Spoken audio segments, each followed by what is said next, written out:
Antum Masya Allah sudah dititipi, dapat pahala lagi, kasih lagi, kasih lagi, kasih lagi. Masya Allah. Dan hebatnya bedanya Allah dengan manusia.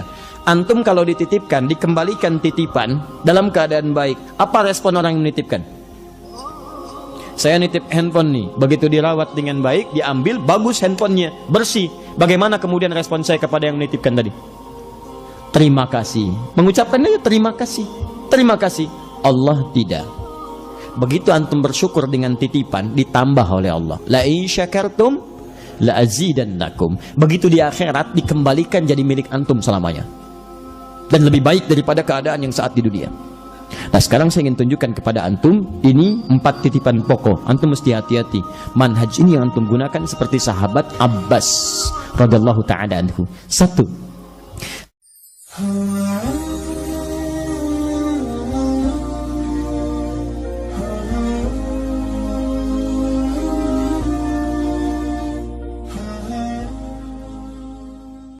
Semua sahabat radhiyallahu ta'ala anhum jami'an memosisikan dunia cuman titipan sebagai bekal pulang. Awas, ini kelihatan sederhana tapi tajam sebetulnya. Titipan sebagai bekal pulang. Contoh, yang punya rezeki siapa? Allah. Yang punya pengetahuan siapa? Allah. Yang punya kehidupan siapa? Yang punya kita siapa? Allah. Rizki itu bisa materi, uang itu rizki, makanan itu rizki, pakaian itu rizki, keturunan itu rizki, ketenangan itu rizki. Jadi yang punya ketenangan siapa? Allah. Yang punya harta siapa? Allah. Yang punya diri kita siapa? Allah. Pertanyaan saya, antum punya apa? Itu motor di luar punya siapa? Mobil punya siapa? Yakin? Awas. Bulan lalu ada handphone, mana Hidayat? Iya, saya lebih senang menyebutnya Hidayat. Namanya Marta, saya ingat ya, sebelah sana posisinya tuh. Antum tetap Salman Al-Farisi, Firaun. Kenal dengan Firaun, kenal, ralat. Teman-teman, ayo cek. Katanya antum merasa semua punya Allah. Berarti kalau punya Allah, antum itu hanya dititipi. Baik, ingat hukum titipan. Antum harus paham hukum titipan. Titipan itu hanya sementara. Kalau punya, berarti abadi sifatnya. Kalau itu punya antum, kemanapun antum pergi akan dibawa. Kok buktinya antum ke kuburan tidak dibawa? Nih handphone. Ini kalau antum merasa punya antum, mohon maaf nih, antum kemanapun akan dibawa. Tapi kenapa antum masuk kuburan aja ini nggak dibawa? Akhi, kalau saya dikubur nanti, tolong sertakan handphone saya dengan saya. Itu kan punya saya. Kalau antum kangen, di sekolah aja nggak apa-apa. Masya Allah, luar biasa. Gak bisa. Tuh pakaian antum. Kalau merasa punya antum akan dibawa. Jangankan ke akhirat. Mohon maaf, alam kubur nggak akan ada yang dibawa. Karena cuma titipan. Titipan itu ketika dititipkan kepada kita, pertama berarti sifatnya sementara. Kedua, kalau sementara berarti ada yang ngambil kan? Baik, boleh nggak kalau pemiliknya mengambil dari titipan itu? Boleh. Baik, boleh nggak kalau saat diambil kita mempertahankannya? Tidak. Boleh nggak saat diambil kita marah-marah? Aneh. Aneh. Makanya rumus titipan itu ketika dititipkan harus siap diambil. Yang ketiga, titipan paling bagus itu adalah ketika diambil dalam kualitas yang menyenangkan pemiliknya. Saya titip ya, Masya Allah, motor. Dititipkan 1, Masya Allah. Begitu dititipkan, rawat dengan baik, jaga. Begitu kemudian datang pemiliknya, diambil dalam keadaan yang bersih, bagus dan sebagainya. Senang tidak? Senang. Dititipkan, dibiarkan begitu saja. Bahkan ada yang penyok, spion hilang, Masya Allah. Dengan macam-macam. Antum datang mau mengambil, keadaan tidak menyenangkan. Bagaimana perasaan antum? Marah. Sekarang pertanyaan saya, mohon maaf, bagaimana Anda menyikapi titipan Allah? Dan yang paling berbahaya adalah ketika seseorang merasa titipan itu bagian dari kepemilikannya, maka itu akan berdampak pada ketidaktenangan dalam kehidupannya. Orang yang merasa memiliki tidak siap ketika diambil oleh pemiliknya. Contoh, seorang sahabat, ini kisah nyata, akan berjuang, anaknya sakit. Hebat sekali manhaj ini. Kemudian ketika akan berangkat berjihad, ia ragu karena ingin merawat anaknya. Kata istrinya, papa berjihad. Dalam bacaan kita sekarang, papa berjihad, biarkan mama yang merawat anak kita. Berangkatlah suaminya. Singkat kata, ketika dia berjihad, anaknya meninggal. Perhatikan Bu, bagaimana baktinya seorang istri yang salihah memberikan ketenangan dalam jiwa suaminya. Ketika pulang, dalam perjuangan usai itu, yang ditanya pertama kali pada istrinya adalah, bagaimana anak kita datang? Kata istrinya, papa kan baru datang. Mandi dulu, istirahat dulu, makan dulu. Anak kita itu sudah istirahat dengan tenang, sudah tidur dengan nyaman. Maka suaminya merasa tenang dengan ucapan itu. Kemudian beliau mandi, kemudian beliau makan yang sudah disiapkan, dan malam bertanya lagi. Saat ngobrol berdua dengan istrinya, ingin menengok, bertanya, bagaimana anak kita? Istrinya bertanya, duhai suamiku sayang, saya punya persoalan. Apa itu? Ada seseorang yang dititipi, kemudian tiba pemiliknya, datang mengambil titipan itu. Tapi orang itu marah-marah ingin mempertahankan itu. Belum sempat diteruskan kisahnya oleh istrinya, suaminya memotong. Siapa orang itu? Tidak punya adab, tidak sopan. Itu kan bukan milik dia, kenapa mesti marah-marah? Masya Allah. Maka istrinya dengan tenang menyampaikan, suamiku sayang, pemilik anak kita sudah mengambilnya. Dan selesailah tugas kita yang dititipkan olehnya. Maka seketika itulah diam suaminya, mengalir air matanya, dan mohon kebaikan kepada Allah Subhanahu wa Ta'ala atas memeluk istrinya dan menguatkan pasangan hidupnya itu. Lihat baik-baik teman-teman sekalian, menangis itu wajar karena itu nilai kemanusiaan. Tapi jika setiap orang sadar bahwa semua apa yang hadir di hadapannya titipan, mudah bagi dia untuk melepaskannya saat tugasnya sudah usai. Di manhaj pertama, antum mesti memahami semua titipan yang ada pada diri kita cuman sementara. Kalau seperti itu ringan hidup kita, nyaman teman-teman. Coba lihat tukang parkir itu, hebat manhajnya. Kadang-kadang mesti ditiru. Ya, tidak ada orang tukang parkir ketika kedatangan BMW, misalnya Mercy, Ferrari, Lamborghini, macam-macam, nggak ada yang bangga. Begitu datang, prit, masuk, sama. Mau angkot, mau Ferrari, sama. Saya belum pernah temukan ada tukang parkir samping Ferrari, ceklik, Masya Allah, di depan Ferrari, bukan punya kamu. Ya, dan hebatnya ketika Ferrari itu meninggalkan dia, dia tidak pernah sedih. Saya belum pernah lihat tukang parkir menangis ketika Ferrari pergi. Ferrari, Masya Allah, nggak ada. Coba Lamborghini, dadah aja biasa. Begitu 2.000, 5.000, terima kasih bos. Bos tuh, Masya Allah, lewat. Dia biasa aja. Antum, Masya Allah, sudah dititipi, dapat pahala lagi, kasih lagi, kasih lagi, kasih lagi. Masya Allah. Dan hebatnya, bedanya Allah dengan manusia. Antum kalau dititipkan, dikembalikan titipan dalam keadaan baik, apa respon orang yang menitipkan? Saya nitip handphone nih, begitu dirawat dengan baik, diambil, bagus handphonenya, bersih. Bagaimana kemudian respon saya kepada yang menitipkan tadi? Terima kasih. Mengucapkannya terima kasih. Terima kasih. Allah tidak. Begitu antum bersyukur dengan titipan, ditambah oleh Allah. La in syakartum la azidannakum. Begitu di akhirat, dikembalikan jadi milik antum selamanya. Dan lebih baik daripada keadaan yang saat di dunia. Nah, sekarang saya ingin tunjukkan kepada antum, ini 4 titipan pokok. Antum mesti hati-hati. Manhaj ini yang antum gunakan seperti sahabat Abbas radhiyallahu ta'ala anhu. 1, ada yang dititipkan tenaga. 2, ada yang dititipkan pengetahuan. 3, ada yang dititipkan kedudukan. Dan 4, ada yang dititipkan harta benda atau kekayaan. Ingat baik-baik, kalau antum pulang dari sini, coba antum ingat-ingat dari 4 ini, apa yang dititipkan kepada antum. Demi Allah saya katakan, antum mesti kenal betul ini. Karena ternyata itulah jalan yang mengantarkan anda ke surga. Titipan itu. Anda dititipkan pengetahuan. Dengan pengetahuan itu, anda bisa meningkatkan ketaatan kepada Allah dengan memahami itu dan menyampaikannya. Turunlah kemudian Quran misalnya surah ke-47 ayat 19. Fa'lam, maka harus ada ilmu annahu la ilaha illallah, untuk menetapkan tiada Tuhan selain Allah. Anda mencari ilmu, Quran surah 9 ayat 122. Menambah ilmu, menambah pengetahuan, menambah keimanan, Quran surah 58 ayat yang ke-11. Mulai membaca dengan izin Allah dan nama Allah, Quran surah 96 ayat yang pertama. Tapi apa tujuan semua itu? Untuk mengamalkannya. Quran surah misalnya ayat kedua, ayat keempat, ayat surah kedua ayat ke-44-nya. Surat As-Saffnya dengan segala turunan maknanya. Semuanya ada teman-teman sekalian. Antum yang ketitipan tenaga, ternyata dengan tenaga itu diminta antum beramal. Mulai ke masjid, awas sebelum punah itu tenaganya. Karena kalau tenaga sudah tidak ada, nggak bisa melangkah lagi. Maka muncul dorongan-dorongan untuk mengaktifkan tenaga ini. Makmurkan masjid, Quran surah 9 ayat ke-18. Ayo jalan, hadirkan. Antum yang ketitipan kedudukan bukan untuk dibanggakan. Kalau cuma bangga, antum telat. Fir'aun sudah duluan. Telat antum. Namrud sudah jagoan, antum ketinggalan.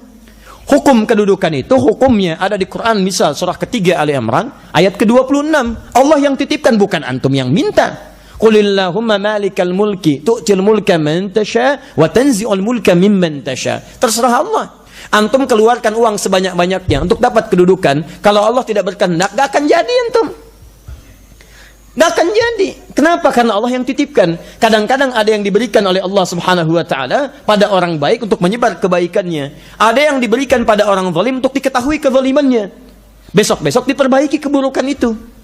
Jadi indah sebetulnya. Hei antum yang punya titipan kedudukan, gunakan untuk mencari surga antum, karena bakal antum ada di situ. Mumpung masih di atas, sebab kalau sudah turun antum, maka nilai antum akan berubah, kesempatan tidak akan didapati lagi. Kan pernah saya kisahkan di tempat ini. Bagaimana kami sampaikan kepada seorang Pak RT, Pak, mumpung jadi RT Pak, kalau besok tak jadi RT lagi, Bapak nggak punya kedudukan itu. Bapak tulis surat, sampaikan ke warga komplek Bapak. Ajakan sholat berjamaah ke masjid. Bapak nggak usah peduli berapa banyak yang datang, karena bukan tugas Bapak memastikan siapa datang ke masjid.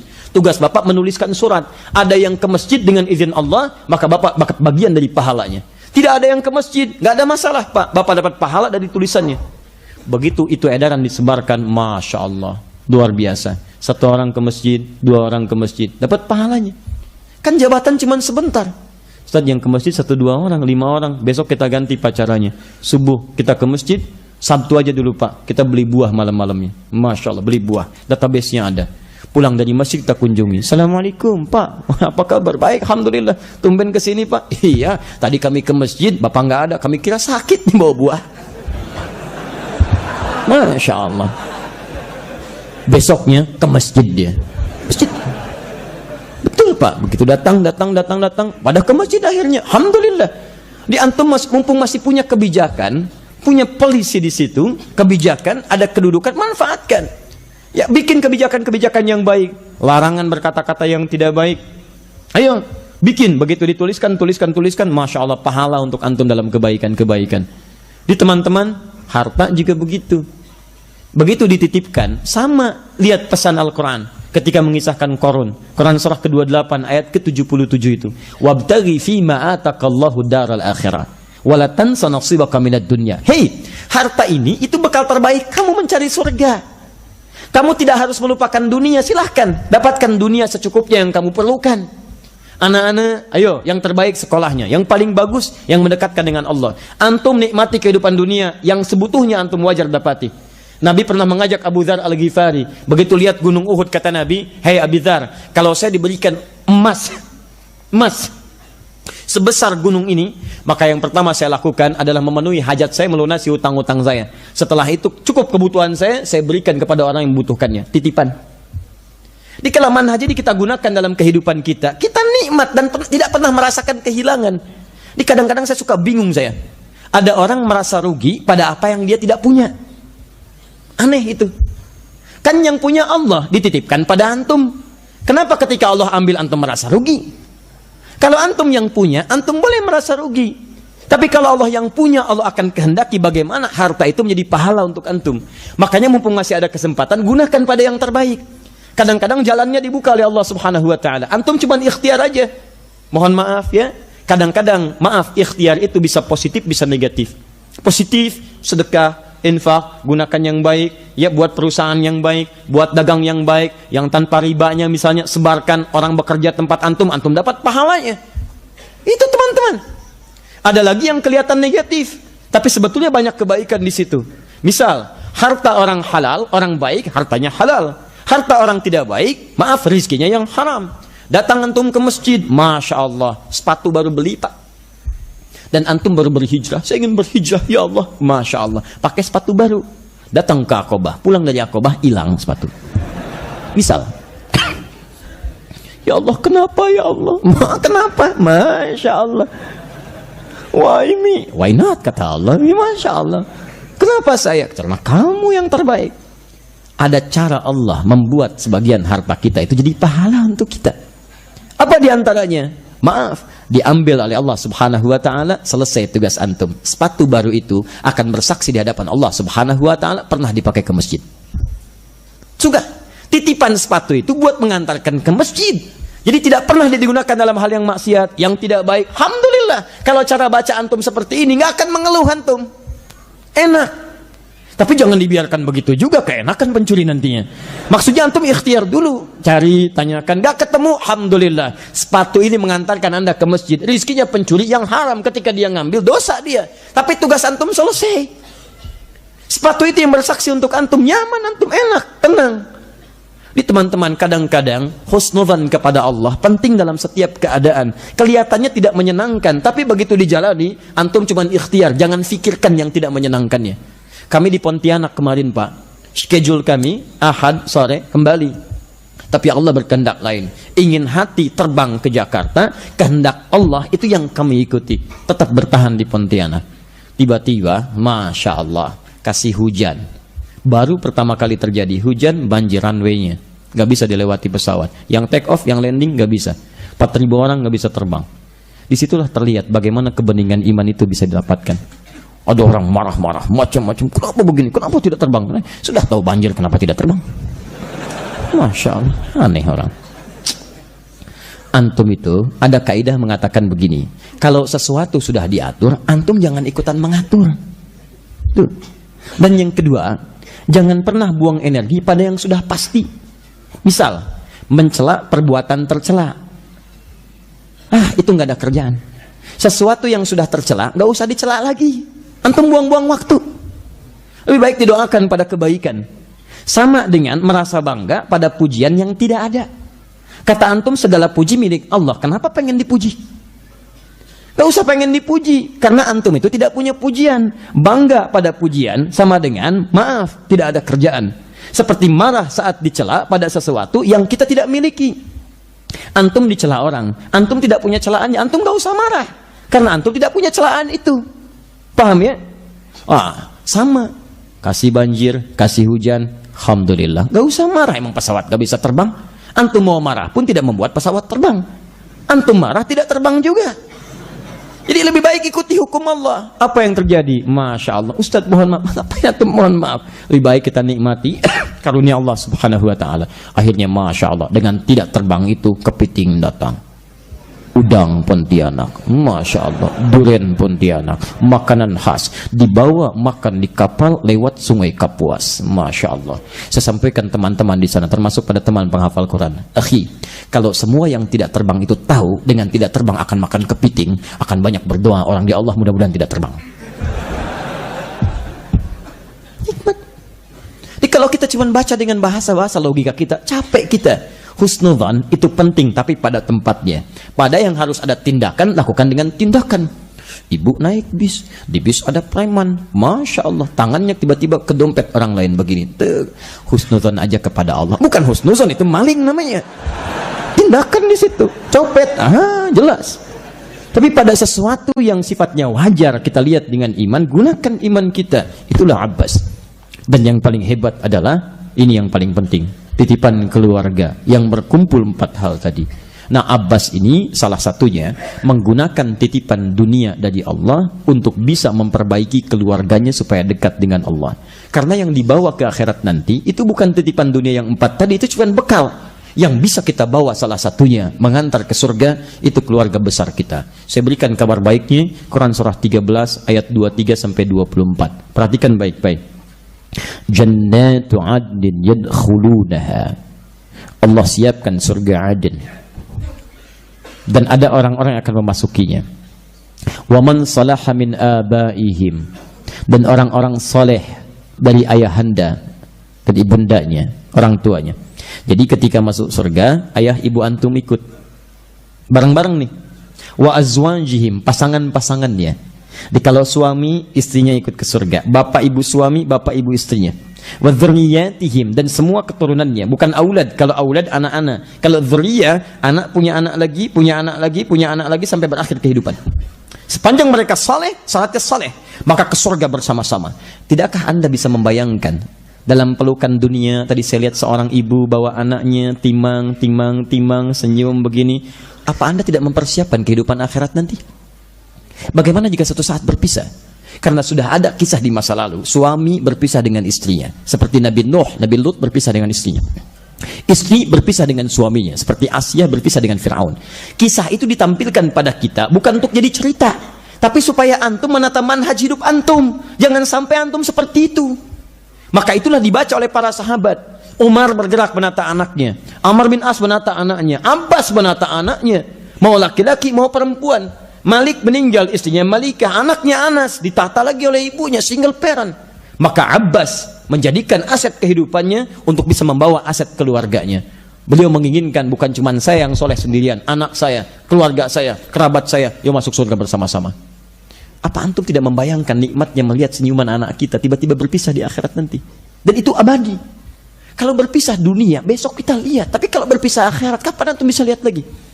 Dan tidak sedikit kemudian orang ingin kembali ke dunia untuk beramal saleh. Quran surah 63 ayat 9 sampai 10. Fa asaddaqa wa aqum minas salihin. Ya Allah, beri kesempatan ya Rabb untuk mengerjakan amal saleh lagi. Kami ingin bekal ya Allah, kami ingin bekal ya Allah. Kenapa antum tidak menyiapkan itu semua? Maka teman-teman, Abbas menyiapkannya. Beliau aktif dalam pekerjaan bisnisnya, tapi masih punya sempat waktu untuk ikut ta'limnya Nabi, sampai hafal 200 hadis. Nah, saat tidak sempat ke majlis Nabi inilah beliau investasikan anak bungsunya Abdullah untuk menggantikan hadir di majlis Nabi. Perhatikan, Abbas itu punya anak sulung namanya Fudail. Itu dikhidmatkan pada Nabi, membantu kehidupan Nabi. Antum tahu kisah Nabi saat akan meninggal? Bukankah beliau wafat di pangkuan Sayyidah Aisyah radhiyallahu ta'ala anha? Kan beliau berwudu dulu kan? Pertanyaan saya, siapa yang membawakan air wudunya? Kalau tidak tahu katakan. Baik. Siapa yang membawakan air wudunya? Bukan, wallahu alam. Yang membawakan air wudunya adalah Fudail radhiyallahu ta'ala anhu, anaknya Abbas. Dia yang sulung dikhidmatkan membantu Nabi, yang bungsu mengambil ilmu dari Nabi SAW. Karena dia belum bisa membantu Nabi lahir itu, maaf, usia beliau sebelum hijrah 45 tahun. Wafat Nabi dalam usia beliau 13-14 tahun. Maka saat bapaknya kemudian bisa taklim dibawa anaknya. Anak itu ketika dibawa mengukirnya seperti di atas batu. Lebih tajam ingatan dibanding bapaknya. Bapaknya nyatat belum tentu benar catatan. Anak nggak nyatat, hafal itu. Hafal. Saya pernah mengajar di Bekasi. Begitu mengajar ada anak terlihat aktif dia. Naik kursi ini itu. Bapaknya merasa malu dibawa dari ruangan masjid keluar. Saya bilang tolong biarkan. Gak apa Ustaz, dia keluar. Begitu keluar dia ulangi kata-kata saya dari awal sampai terakhir dia keluar. Saya bilang tolong masukkan kembali anaknya karena dia lebih pandai daripada bapaknya. Masuk anaknya. Itu luar biasa teman-teman sekalian. Maka Abdullah kecil dibawa. Beliau sibuk disimpan di majlis Nabi. Karena bergaul dengan orang soleh. Dan tidak ada orang paling soleh kecuali Nabi. Maka muncullah kecintaan kepada orang itu. Ini manhaj yang kedua. Jika ada orang soleh di dekat antum, maka cobalah dekatkan anak-anak antum dengan yang bersangkutan. Dekat dengan tukang minyak wangi, kedapatan bau harumnya. Ya, dekat dengan yang macam-macam yang kotor, kedapatan bagian dari kotorannya. Antum dekatkan dengan yang baik, maka Masya Allah, muncul kecintaan pada Nabi. Ingin belajar dengan Nabi. Bahkan ingin menginap di tempat Nabi menginap. Dari mana celahnya? Dicari oleh beliau. Nginapnya di mana sekarang? Di rumah bibinya Sayyidah Maimunah. Saya ingin menginap di tempat itu saat Nabi ada di situ. Kecintaan muncul, segalanya ada. Masya Allah, saat wafat Rasulullah SAW, anak ini baru berusia 13 mau ke 14 tahun. Bapaknya hafal 200 hadis, anaknya hafal 2000 hadis.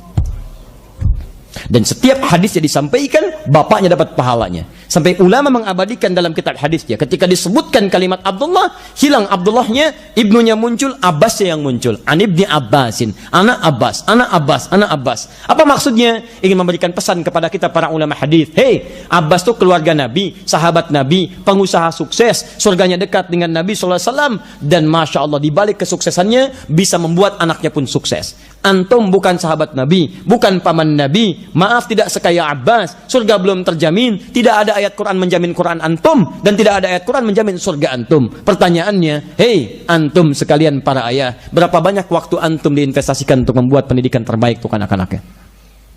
Kadang-kadang kita suka tidak adil, berangkat gelap, pulang gelap untuk mencapai dunia. Bukankah dunia itu dibawa untuk memberikan nafkah terbaik untuk keluarga? Aset paling hebat itu anak-anak, keluarga kita. Jangan sampai semangat kita mengejar di luar, melupakan keluarga kita, itu yang paling bahaya. Ya. Di teman-teman sekalian, saya balikan, dan muncul ridha Allah di situ disebut radhiyallahu taala anhuma. Antum kenal Nabi Ibrahim?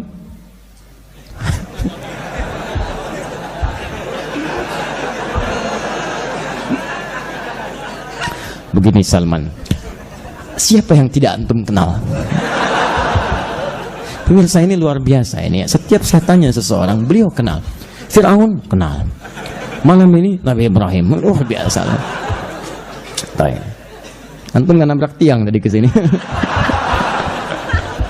Masya Allah. Insya Allah baik ya. Saya kenal Nabi Ibrahim. Alhamdulillah. Ibrahim itu alaihi salam Nabi.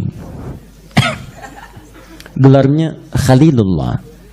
Wattakhadallahu Ibrahim Khalila. Khalil itu yang paling dekat sekali. Dekat dengan Allah. Sangat disayang Allah. Surganya jelas terjamin. Tapi Anda tahu, dan beliau termasuk yang paling cepat mempraktikkan perintah Allah. Diuji lama tidak punya keturunan. Begitu punya, mesti dipisahkan. Quran surah 14 dengan namanya Ibrahim alaihissalam ayat 37. Diminta dipisahkan dari bapak ibunya, disimpan di tempat yang justru tumbuhan pun kering, artinya air sulit didapatkan. Biwadin ghairi dhi dhar'in 'inda baitikal muharram. Duhai Allah, kau perintahkan hamba meninggalkan anak tercinta yang masih memerah bayi itu dengan ibunda yang sangat hamba sayangi ya Rabb. Di tempat yang nyaris tumbuhan pun tidak tumbuh, hamba hanya titipkan kepadamu ya Rabb, yang kau punya kuasa atas segalanya. Pasti ada hikmah kebaikan di sini. Perhatikan baik-baik. Begitu ditinggalkan Ismail alaihissalam dengan ibundanya Sayyidah Hajar alaihissalam, kembali beliau ke Palestina. Jarak Palestina ke Mekah, teman-teman sekalian, mohon maaf ya, itu kalau pakai bis bisa sehari 2 malam. Tapi ayah yang Rasul ini, ahli surga ini, yang Nabi dan Khalilullah ini tidak menjadikan kesibukannya sebagai Rasul berdakwah, suami untuk mencari nafkah, tapi tidak melupakan sifatnya sebagai seorang ayah untuk memberikan kasih sayang pada anaknya. Masya Allah, setiap waktu selalu ada luang untuk menengok anaknya di Mekah, menyeberang, sampai disebut dengan Ibrahim sang penyeberang. Kadang-kadang katanya mustaq dalam bahasa Arab Abun Rahim, bapak yang sangat penyayang. Itu masih punya waktu nengok anaknya pada di Mekah, jalan, memastikan dengan siapa bergaulnya, ada bagaimana perkembangan tempatnya, dari siapa dia mendapatkan makanannya, tumbuh itu ada, bisa bolak-balik itu antum bayangkan. Sehingga ketika bapak itu punya rasa kepada anak, perhatiannya dalam, maka Ismail pun anaknya punya rasa pada bapak. Karena tidak pernah merasa kehilangan perhatian dari bapaknya. Apa buktinya? Begitu Nabi Ibrahim punya tugas di Mekah dengan izin Allah, maka Ibrahim dan Ismail, kemudian Ismail mendengar dan melihat itu, maka muncul kepekaan jiwanya. Diabadikan di Quran surah kedua Al-Baqarah ayat 127. Muncul tugas untuk meninggikan bangunan Ka'bah yang hancur luluh lantak di masa Nabi Nuh alaihissalam. Ditinggikan kembali, ditinggikan yarfa. Ya, Ka'bah disebut dengan bait. Wa idh yarfa'u Ibrahimul qawa'ida minal bait. Ketika Ibrahim ditugaskan meninggikan bangunan Ka'bah, tiba-tiba Ismail datang membawa batu di belakangnya. Kalau bahasa kita, Pak, boleh nggak saya bantu? Itu belum balik. Mau bantu? Mau bantu, Anda bayangkan. Di teman-teman sekalian, lihat dalam kaidah bahasa Arab ya. Kalau ada pekerjaan, subjeknya disebutkan secara beriringan, 2 di depan, itu artinya porsi pekerjaannya sama. Tapi kalau satu disebutkan di muka, di depan, yang lain di belakang, maka yang di depan itu lebih besar porsi kerjanya dibandingkan yang diakhirkan. Cuman bantu. Perhatikan ayatnya. Wa idh yarfa'u Ibrahimul qawa'id. Ibrahim dulu, wa Ismail baru Ismail. Ismail belakangan. Artinya porsi Ismail itu hanya bantu bapaknya. Kalau bahasa sederhananya saya ilustrasikan, ditinggikan bangunan ini, begitu akan menginjakan kakinya, injakan pertama disebut dengan makam. Sampai sekarang ada makam Ibrahim. Tiba-tiba anaknya bawa batu. Batu disebut dengan hajar.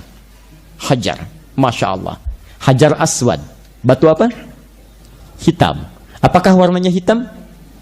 Apa warnanya? Putih. Seputih apa? Susu. Kenapa jadi hitam? Dosa manusia. Antum manusia bukan? Jangan-jangan antum pun menyumbang dosa menjadikan itu semakin hitam. Makanya ketika orang tawaf dimulai dari Hajar Aswad, dia memulai dengan taubat menyesali dosa-dosanya.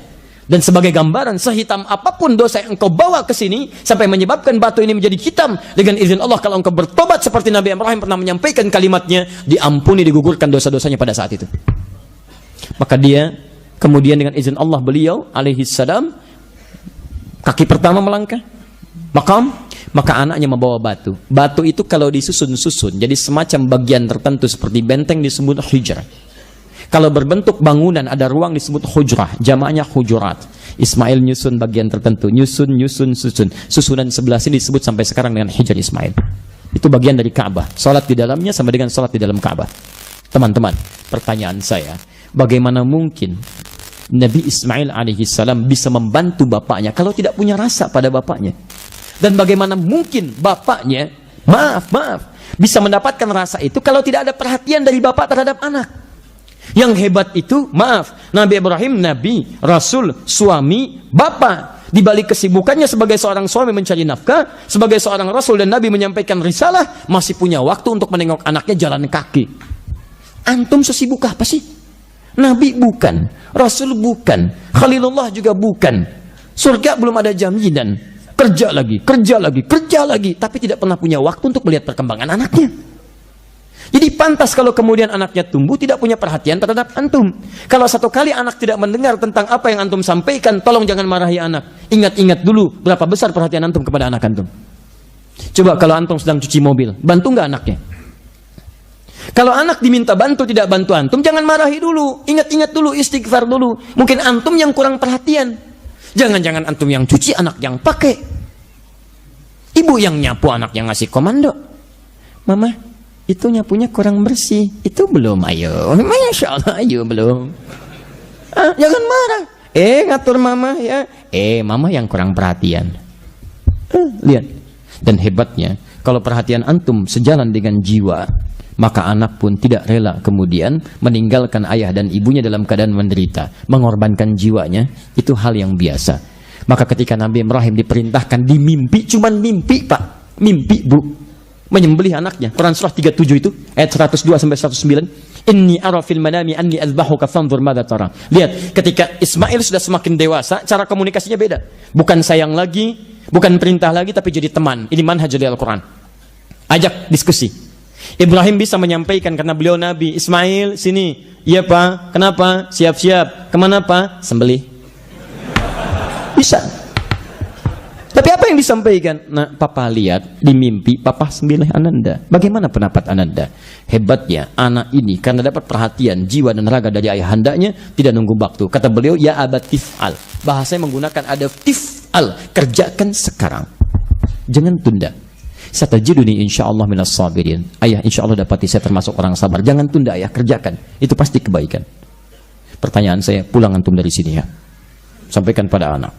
Nah, sini. Kenapa? Papa dapat ilham saat di Aqabah. Dalam ta'lim tadi. Siap-siap ya nak. Kemana? Sembelih. Ustaznya teroris itu pak. Oh, Masya Allah. Luar biasa. Allahu Akbar. Jelas ya? Coba teman-teman kembalikan. Itulah Abbas. Itulah Abdullah. Dan setiap Abdullah menyampaikan bagian-bagian dari hasil dari pengetahuannya, maka orang tuanya itu mendapatkan bagian dari pahalanya. Saya ingin informasikan pada antum, hadis yang akan kita baca ini adalah hadis yang beliau dapatkan dalam usia kisaran 4-5 tahun. Saat ingin numpang tidur di rumah bibinya, hanya ingin tahu kebiasaan sosok yang sangat dicintainya. Karena sudah cinta, ingin numpang tidur. Anak antum begitu, kalau nggak percaya silahkan. Kalau anak antum sudah cinta dengan orang-orang ada di rumah, main ke rumah senang, mengerti perasaannya, besok-besok dia pengen ikut ke rumahnya. Mama pengen tidur di rumah tante, mama pengen tidur di rumah paman, mama pengen ikut om, pengen ikut. Kenapa? Karena dia cinta dengan itu. Antum dekatkan dengan orang soleh, pengen nginap di tempat dia. Maka apa yang terjadi? Saya ingin menginap di rumahnya Sayyidah Maimunah, bibi saya. Karena tahu bukan nginapnya, karena Nabi akan datang ke situ. Saya ilustrasikan tempatnya. Kalau antum umrah, antum bisa napak tilas di situ. Kata para sejarawan yang kami telusuri sumber validnya, itu posisinya di situ kurang lebih. Bismillah. Jadi kalau antum dari Zamzam, ini posisinya di sini misalnya. Ya, ini Safwa, ini Zamzam di sini. Kemudian ke sini sekitaran 5 sampai 10 meter, 7 meter lah, tidak terlampau banyak. Ini ada Jabal Qubais, ada istana raja sekarang, simbol kekuasaan. Antum masuk lebih cepat lewat yang sebelah sini. Kalau lurus ke sini, ini ada yang eskalator di sini, ada yang pintu sini. Antum belok yang ke sini. Kemudian di sini ada pos satpam yang pertama, security untuk istana. Ada penjaga satu orang polisi pakaian coklat, CCTV-nya di sini. Kemudian lurus. Di sini ada tiang lampu, ya. Betul, tiang lampu satu. Ini yang ini sudah hilang. Ya, tapi kita nggak bisa nabrak gini. Ini posisinya agak sebelah sana, agak pas dengan batu. Pas. Di rumahnya Abu Jahal di sini, ya. Abu Jahal dekat dengan lampu dulu. Terus, kemudian sudah. Kalau ada seseorang yang keliru, antum jangan banyak memberikan kekeliruan lagi. Menghujat tidak menghadirkan persoalan. Antum doakan pada yang terbaik. Jika seorang sakit, doakan supaya sembuh. Itu adabnya, bukan dicela. Jika seorang sakit-sakitan, urusan dia dengan Allah. Sudah kita doakan pada kebaikan. Dengan mendoakan, solusi ada. Kebaikan datang, antum dapat pahalanya. Jika berubah, antum dapat pahala kebaikannya. Mencela orang itu tidak ada faidahnya, teman-teman sekalian. Dan jika sesuatu sudah tercela, jangan banyak dicela, nggak ada kerjaan. Mencela yang tercela, buang energi. Tiang lampu.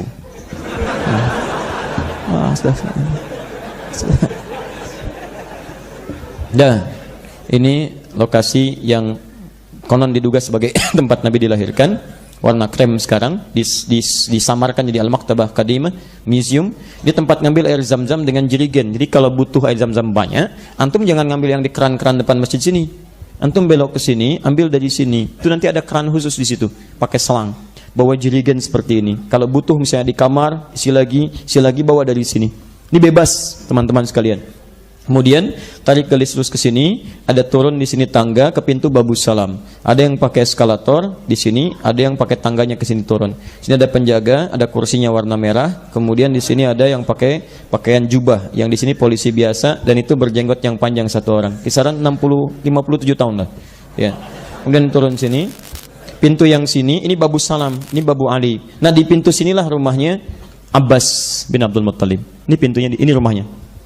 Balik lagi ke sini, kalau mantuk lurus ke sini, kemudian ada yang pakai eskalator naik ke atas. Begitu naik pertama kali, di sini ada hall, ruang kosong sini untuk naik ke yang selanjutnya. Di sini rumahnya Sayyidah Maimunah lokasinya. Menurut pakar, para sejarawan. Ke sini juga ada, nanti ada Hilton sekarang, di rumahnya Abu Bakar radhiyallahu taala anhu. Kemudian ke sini ada toilet di sini, ada kipas pertama, kipas yang kedua di sini. Ini dulu parlemen Quraisy daerah ini. Di sebetulnya kalau antum umrah atau haji misalnya, tolong jangan buang-buang waktu pada yang tidak penting. Cari posisi yang bisa meningkatkan iman, ta'lim sekitarannya. Pelajari di mana Nabi tinggal, bagaimana kehidupannya, bagaimana ketika menikah, seperti apa posisinya. Coba lihat anak-anak kita. Di mana Nabi menerima wahyu? Gua Hira, cuman Gua Hira tahunya. Pernahkah diterangkan pada mereka jarak rumah Nabi ke Gua Hira seperti apa? Melewati bukit, rintangan, tingginya seperti apa? Sampaikan, kalau Nabi tidak kuat, mustahil bisa bolak-balik ke situ. Sampaikan, anak-anak mesti kuat seperti Nabi. Anak-anak Nabi kita kuat. Coba lihat bolak-balik ke Gua Hira dan sebagainya. Jadi hikmahnya bukan cuma menerima wahyu, tapi kesehatan bagian dari sunnah, kekuatan bagian dari sunnah, ketakwaan bagian dari sunnah, semangat bagian dari sunnah. Jadi kita bisa menghadirkan banyak hal, teman-teman sekalian. Tuh, ya. Ada kebaikan-kebaikan di sini. Ini rumahnya di sini. Dekat tiang listrik lah. Lampu. Terus, nah, menginap di sana. Kemudian terjadilah peristiwa itu. Saya bacakan hadisnya, diabadikan di Sahih Al-Bukhari nomor hadis 181, hadis Muslim nomor 173, kemudian di Abu Daud nomor hadis 1369. Itu mukaddimahnya. Sekarang isi hadisnya. Jam berapa kita selesai? Kita selesaikan 8:30 ya. Kita baca hadis dulu. kemudian kita punya 9 menit. Kalau ada sedikit diskusi barangkali, atau kalau mau beri bonus saya tambahkan 5-10 menit, kita selesai dalam 15 menit ke depan. Sepakat insyaallah? Baik ya. Kalau nggak apa-apa, ada tadi yang sampai jam 12, silahkan, saya pulang jam 9. Bismillah, saya mau ke Bandung besok ya. Bismillah, ayo saya bacakan. Ali bin Abbas radhiyallahu taala anhuma, hadis riwayat Ibnu Abbas, semoga Allah meridai kepada beliau. Akhbarahu, beliau mengabarkan kepada salah seorang asistennya untuk membantu beliau, namanya Quraib, annahu bata lailatan 'inda Maimunah zaujin Nabi sallallahu alaihi wasallam. Satu kali beliau minta izin untuk menginap di rumah bibinya, istri Nabi sallallahu alaihi wasallam, itu Sayyidah Maimunah. Wa hiya khalatuhu, itu bibinya. Kalau khalah berarti bibi dari ibu. Khalun, paman dari ibu.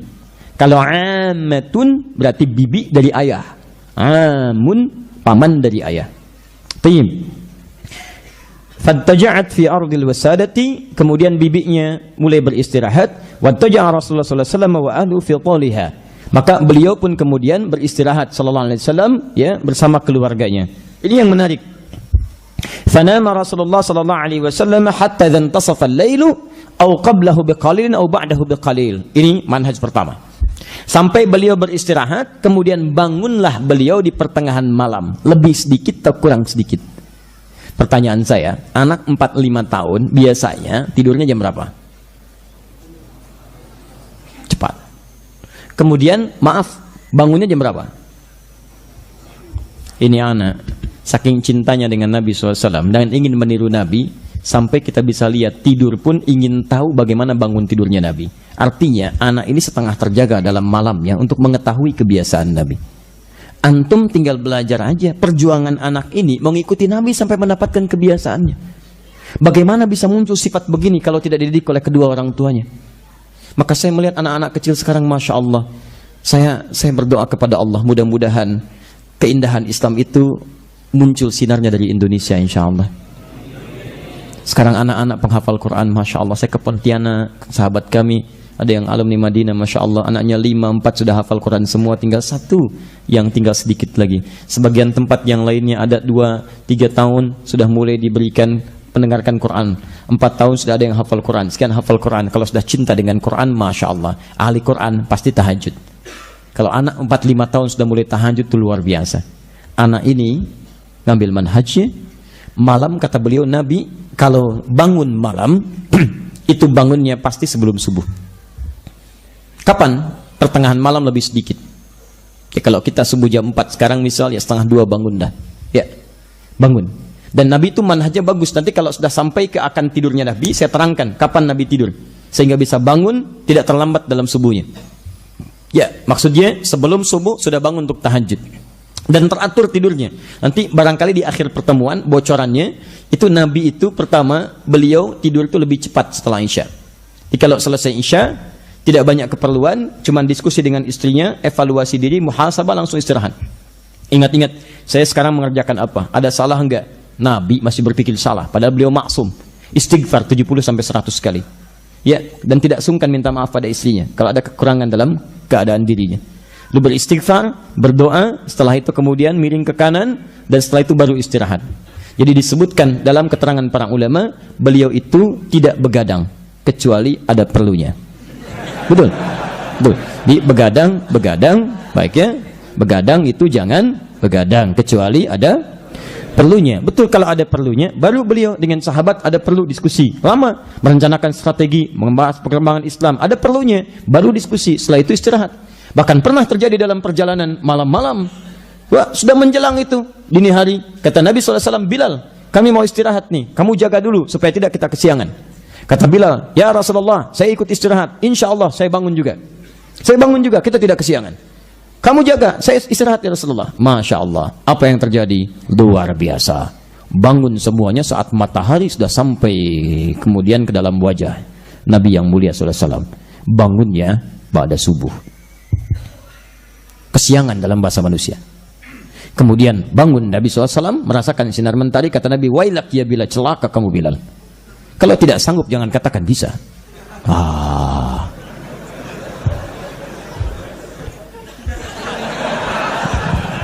Apa yang terjadi akhirnya? Diminta kemudian semua berwudu, bila adzan, qomat, kemudian salat sunnah dan salat. Nah, lihat baik-baik. Ada orang mencari celah kekurangan di sini. Ustaz, Nabi aja kesiangan. Kok bisa? Awas, hati-hati, jangan salah baca. Jangan salah baca. Nabi mudah bagi Allah memberikan jaminan dan membangunkan Nabi sebelum subuh. Bisa. Tapi kenapa Nabi dibiarkan demikian dengan izin Allah untuk memberikan hukum bagi umat yang mengalami peristiwa serupa, bagaimana cara menyikapinya? Disitulah kemudian muncul jawaban. Salat orang yang tertidur bangun dari tidurnya, itulah waktu salatnya. Itulah. Tapi jangan dijadikan alasan untuk bangun kesiangan. Tidur, bangun jam 8. Kenapa anak belum bangun? Hadis Nabi. Oh, Masya Allah, hadis Nabi. La haula wala quwwata illa billah. Dia yang salah, Nabi yang disalahin. Luar biasa. Tuh.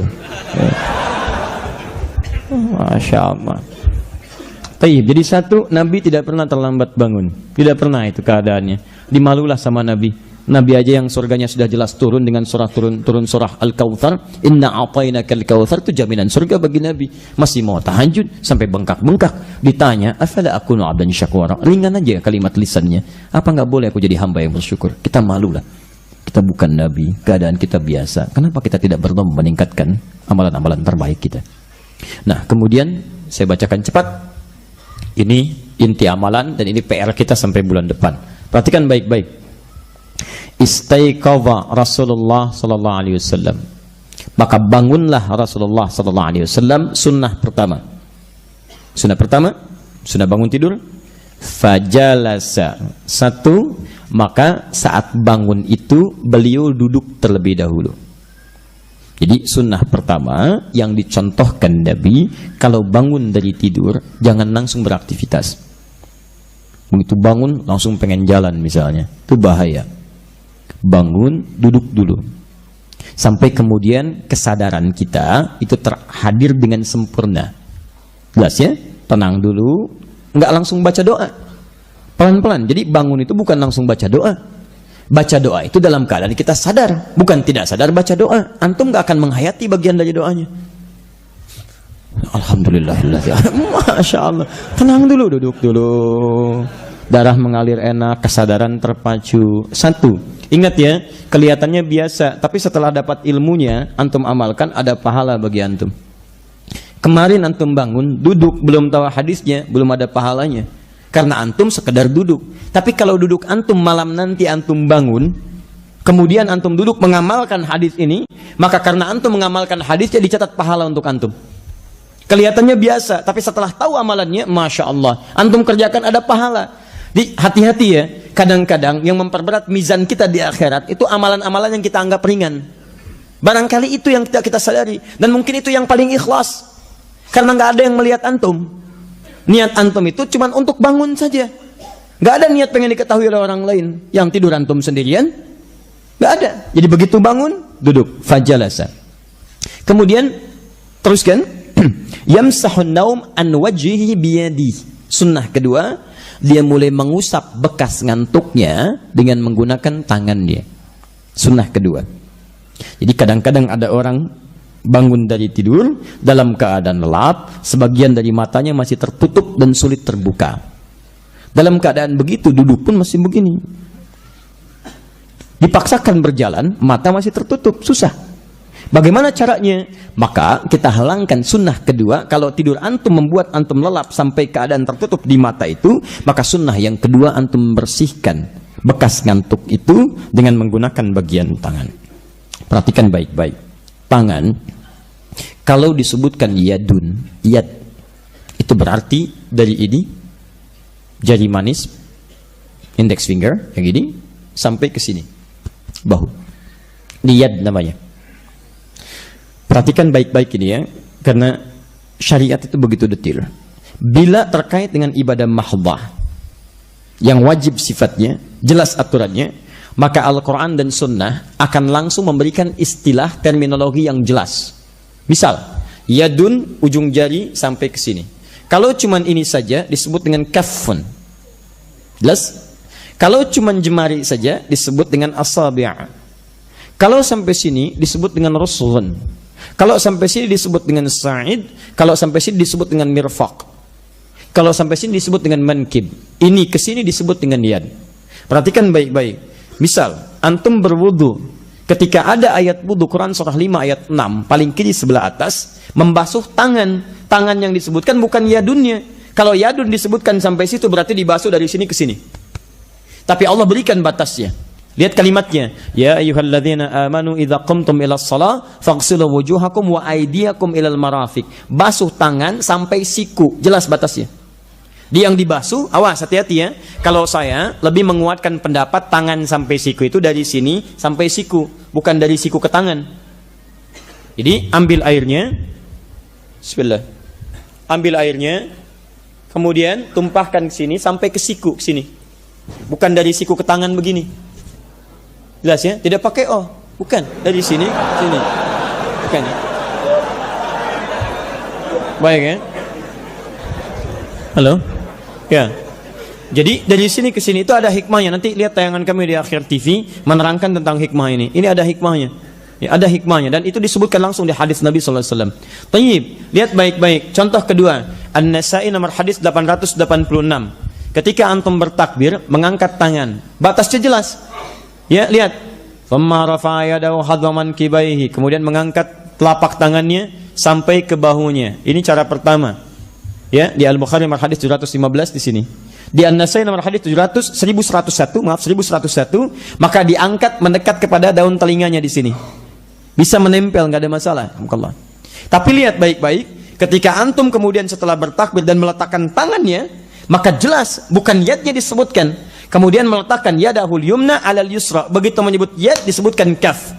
Cara pertama meletakkan telapak tangan ini ke punggung yang kiri begini. Jelas. Bukan tangan ketemu tangan, telapak ketemu dengan punggung. Atau yang kedua, dari ini rusghun bertemu dengan rusghin. Yang kanan ini pergelangan ketemu dengan pergelangan yang kiri begini. Boleh. Ya. Tapi ini sering saya katakan kalimatnya menggunakan fa, berlangsung cepat. Jadi begitu diangkat Allah, misal ya, oh akbar pas ke sini. Jadi tidak diukur, Bu. Allah. Ya? Baik. Kemudian Sa'id boleh. Ini ketemu ini lebih sedikit. Tapi dilarang antum siku ketemu siku begini. Ini enggak boleh. Betul, ini serius. Kata Nabi jangan bertakbir seperti orang sombong. Ya, yang melekatkan telapak tangannya kemudian di sikunya begini. Ya, lihat proyek, masya Allah, gitu kan? Ya, salat begini. Ya, kadang-kadang subuh antum kan terlampau husu jadi begini. Ya, ini nggak boleh, dilarang seperti ini sampai sini. Tapi saat antum mengusap, menghilangkan bekas ngantuk, kalimatnya dibuat umum. Nah, ini ingin saya sampaikan dalam ilmu hadis. Kalau dalam kalimat-kalimat syariat di hadis, misal menemukan amalan-amalan yang sifatnya bukan berupa kewajiban terikat, menggunakan dalam bentuk umum, itu artinya antum boleh menggunakan bagian tangan manapun yang dianggap sesuai untuk digunakan. Kenapa Nabi membuat kalimat umum biyadihi, misal bukan dengan bikafihi atau asabihi? Karena nanti ada kaitan dengan hadis selanjutnya. Kadang-kadang saat tidur kita kan tidak tahu bagian tangan mana yang menyentuh hal yang tidak menyenangkan atau hal yang kotor yang tersentuh. Tapi kita juga bisa mengira-ngira begitu saat bangun kita bisa menggunakan tangan yang baik. Misal ada yang menggunakan jemari begini, ada yang menggunakan bagian punggung begini, ada yang ngusap-ngusap dengan begini, nggak ada masalah. Yang penting adalah antum bisa gunakan bagian tangan yang sesuai, yang kiranya terbaik untuk menghilangkan bekas kantuk. Paham sampai sini? Dan jangan dibenturkan dengan hadis cuci tangan, karena nanti tahapannya berbeda. Tahapannya berbeda. Ya. Pernah ada yang membenturkan mengatakan itu tidak benar. Antum menolak hadis Nabi, hadis sahih di Al-Bukhari ada, di Muslim ada. Jadi kalau belum paham dengan hadis, jangan menyimpulkan hadisnya yang salah. Jadi kalau ukuran peci tidak sesuai dengan kepala, bukan kepalanya dipotong. Cari peci yang sesuai. Ya. Paham ya? Baik. Kalau satu kali antum bawa mobil, kena sesuatu, jangan disalahkan mobilnya. Antum mengendarai tidak tepat, mungkin ngantuk gitu. Amalkan sunnah Nabi, ngantuk, buang sifat ngantuknya. Baik, alhamdulillah. Sudah kembali ke sini. Bismillah. Jadi sudah dua sunnah ya. Satu apa? Dua. Lihat, membantu menghadirkan kesadaran. Jadi sudah sadar, sudah tenang, duduk dulu, darah mengalir dengan nyaman, baru sunnah yang ketiga. Apa itu yang ketiga? Saya langsung bacakan cepat. Thumma qara'a al-ashra al-khawatim min surati Ali Imran. Kemudian Nabi SAW terlihat membacakan 10 ayat terakhir dari surah Ali Imran. Nah, tapi saya ingin tegaskan begini. Kalau ada kata ashrun dan kelipatannya ishrin, talatin, arba'in, itu tidak mutlak 10. Bisa 10 atau lebih dari 10, tapi yang paling mendekati 10. Misal 11 dekat enggak dengan 10? 12 dekat? Dekat. 13? Sudah mulai agak jauh. Sama dengan begini, 40, 41 dekat tidak? 42 dekat, 43 sudah agak jauh, karena jama agak jauh, sudah mulai banyak. Makanya ketika Imam An-Nawawi membuat kitab beliau judulnya Al-Arba'in, 40-an, ternyata isinya bukan 40, 42. Ada yang bertanya, Ustadz, kenapa judulnya Arba'in isinya 42? Itu karena kata Arba'in tidak hanya mencakup 40, tapi yang dekat dengan 40. Boleh ya? Baik, di sini pun disebutkan di hadis ashral khawatim, 10 ayat terakhir. Yang dimaksud ashrun di sini bukan 10 jumlahnya, tapi 11. 11. Kalimat ashrun itu mencakup yang dekat dengannya. Jadi dari ayat 190 sampai ayat 200. Jadi inna fi khalqis samawati wal ardi sampai ayat yang ke-200-nya. Ya? Baik. 190, 191, 192, 193, 194, 195, 196, 197, 198, 199, 200. Berapa ayat? 11 ayat. Di sunnah dari Nabi SAW, begitu bangun, duduk tenang, sudah sadar, bacalah kemudian 11 ayat terakhir dari surah Ali Imran, ayat 190 sampai dengan ayat 200. Dan bacaan itu ternyata akan mengantarkan pada rencana hidup kita di hari itu. Itulah nilainya. Jadi ingat baik-baik, ada sunnah di situ. Baik, berdoa sudah belum? Belum, tahapannya baru sampai situ dulu. Saya ingin hentikan dulu sampai 3 sunnah ini. Saya ingin bikin perjanjian dulu. Teman-teman sekalian, kita berharap cinta Allah, berharap kebahagiaan, dan kita ingin menyumbang keberhasilan, keemasan, kesuksesan, dan kebaikan untuk negeri kita tercinta ini. Salah satu caranya dengan mengikuti sunnah-sunnah Nabi, dari mulai yang terkecil sampai yang paling kompleks. Pertanyaan saya, antum siap mewujudkannya? Siap mengikuti tuntunan Nabi? Tayyib. Baik, saya ingin bikin perjanjian. Kalau saya cuma sekedar mengajar dan saya cuma memberikan apa yang saya mampu dengan menulis, menyampaikan, menyebarkan, mengopi, tapi antum tidak mengamalkan, saya kira cukup sudah tugas saya sampai malam ini.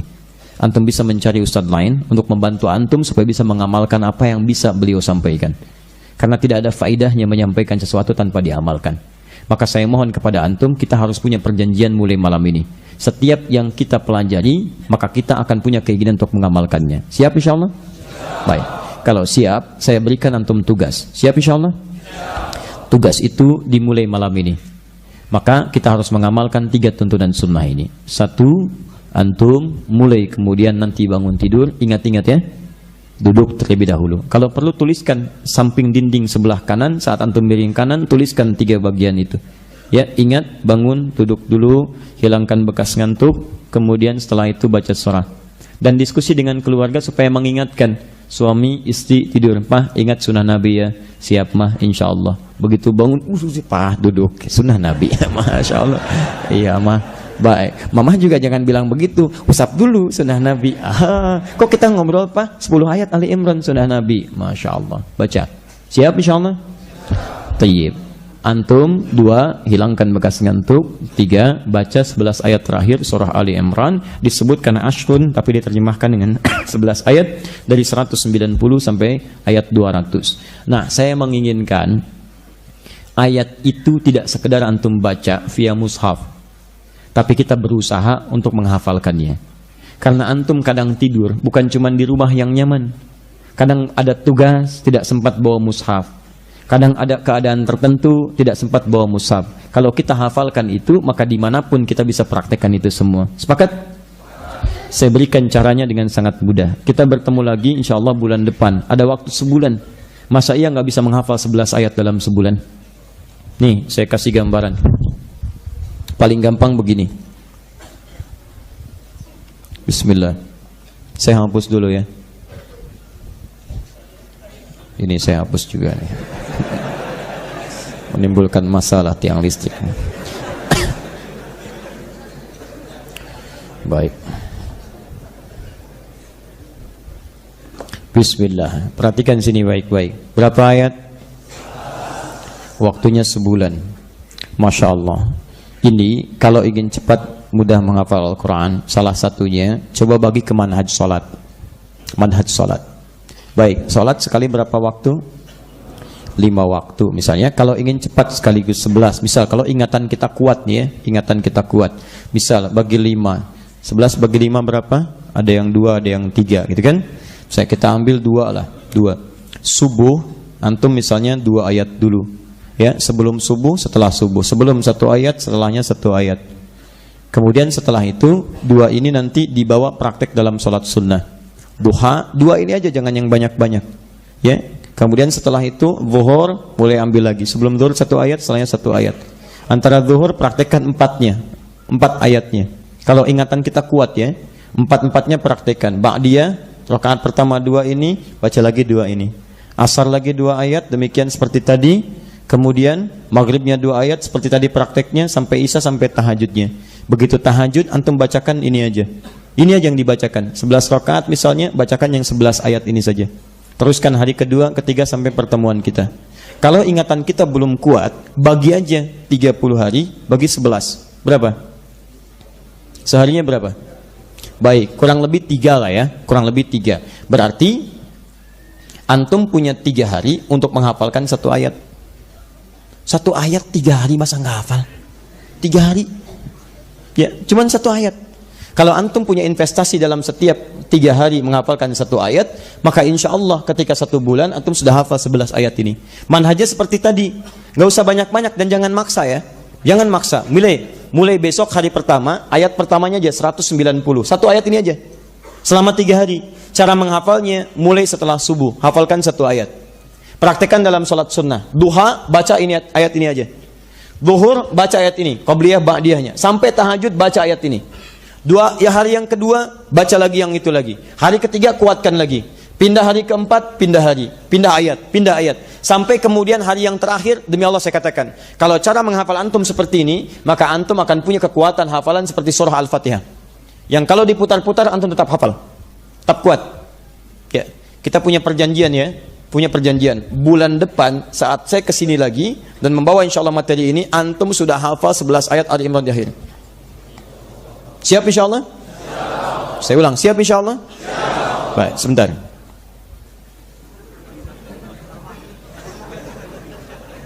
Ya, saya sudah ingat sebagian dari wajah antum. Baik kan? Ingat baik-baik. Surat ini 11 ayat menjadi kunci masuk antum di area dalam masjid. Antum belum hafal di luar. Di luar. Sepakat? Baik, mulai terapkan ini, menghafal ini. Dan saya paling hafal betul antum.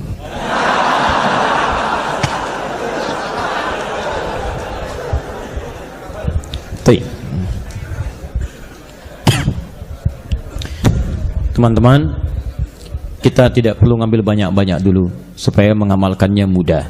Saya izin menyampaikan informasi dulu. Pertama, insya Allah materi ini konsisten kita bahas sampai dengan materi yang terakhir, sampai tidurnya Nabi SAW. Insya Allah nanti setiap saya sampaikan, resumnya saya buat. Dan mirsa Khair TV dimanapun anda berada, insya Allah juga bagi anda, kami akan coba sampaikan setiap topiknya supaya bisa anda download dan bisa digunakan sebagai pedoman harian. Teman-teman sekalian, itu satu.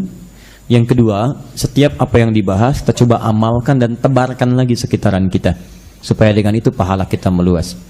3, insya Allah, dan silahkan anda share informasi ini. Insya Allah tanggal 17 Desember bulan depan kita akan punya syiar Hari Al-Quran. Di hari itu kita akan coba berikrar untuk kembali pada tuntunan Al-Quran dengan cara belajar Al-Quran dengan baik, bagaimana cara menghafalkan Qurannya dan menerapkan Quran dalam kehidupan. Di hari itu akan diajarkan bagaimana cara menghafal Quran dalam 30 hari. Di situ nanti akan hadir anak-anak kecil penghafal Quran. Di situ ada orang buta penghafal Quran. Maaf, di situ ada tukang beca yang ingin menjadi ahli Quran. Di situ akan ada para imam. Di situ bahkan kami terkonfirmasi ada juga beberapa duta besar negara sahabat ingin juga bergabung dalam acara yang dimaksudkan. Tempatnya insya Allah di Istiqlal di Jakarta. Kalaupun tidak ada kesempatan datang, insya Allah disambungkan lewat Akhir TV, dan itu kita dari situ akan membuka kelas Al-Quran. Dan di kelas itulah akan belajar nilai Quran. Jadi nanti ada pengusaha ingin belajar dari ayat-ayat bisnis Quran, terturunkan ilmunya. Ada dokter, kita turunkan ayat-ayatnya dan sebagainya. Kita berharap kita ingin memberikan sumbangsih terhadap negeri kita tercinta ini. Kalau nilai Quran hadir di negeri ini, maka insya Allah negeri ini akan terbantu kebaikan-kebaikannya. Karena kita temukan di Quran, ahli Quran lisannya baik, ahli Quran tangannya baik, matanya baik, kakinya baik. Kalau semua orang Islam baik di negeri ini, maka Masya Allah, negeri ini akan terbantu dengan segala kebaikan-kebaikannya. Kita akan berikrar dan kita berikan sinyal pada dunia, cahaya Islam akan hadir di bumi pertiwi dari Indonesia ini insya Allah. Baik, teman-teman sekalian, takbir. Alhamdulillah. Itu yang sementara kami sampaikan. Ya, saya mohon maaf kalau dalam setiap titian apa yang saya sampaikan ada kekhilafan-kekhilafan, itu murni kesalahan saya sebagai manusia. Jika ada kebaikan, itu dari Allah dan Rasulnya, dan silahkan ambil ilmu dari ustadz manapun sepanjang ada yang terbaik yang mendekatkan kita dengan Allah dan Rasulnya. Demikian saya antarkan. Saya tutup dengan doa kifaratul majlis. Tersambung besok di Bandung insyaallah dengan materi-materi berbeda. Subhanakallahumma wa bihamdika asyhadu an la ilaha illa anta astaghfiruka wa atubu ilaik. Wa akhiru da'wana alhamdulillahi rabbil alamin. Wal 'afu minkum. Assalamualaikum warahmatullahi wabarakatuh.